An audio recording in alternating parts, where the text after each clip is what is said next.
भगवद गीता का तृतीय अध्याय कर्मयोग श्लोक नंबर 5।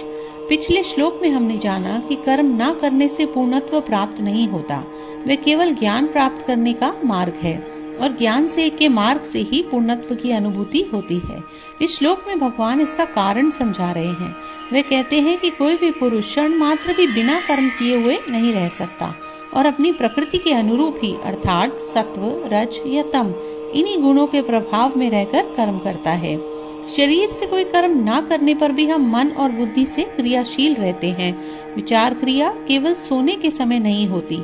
जब तक मनुष्य इन गुणों के प्रभाव में रहता है तब तक कर्म करने के लिए वह विवश रहता है और कर्म ना करना प्रकृति के नियम के विरुद्ध होने के कारण असंभव है। शारीरिक कर्म ना करने पर भी मनुष्य व्यर्थ के विचारों में मन की शक्ति को गंवाता है।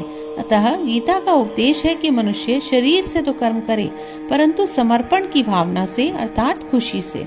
इससे आत्मिक शक्ति बढ़ती है और मनुष्य के व्यक्तित्व का भी विकास होता है। आत्म स्वरूप को ही नहीं जानने वाले पुरुष के लिए कर्तव्य का त्याग उचित नहीं है।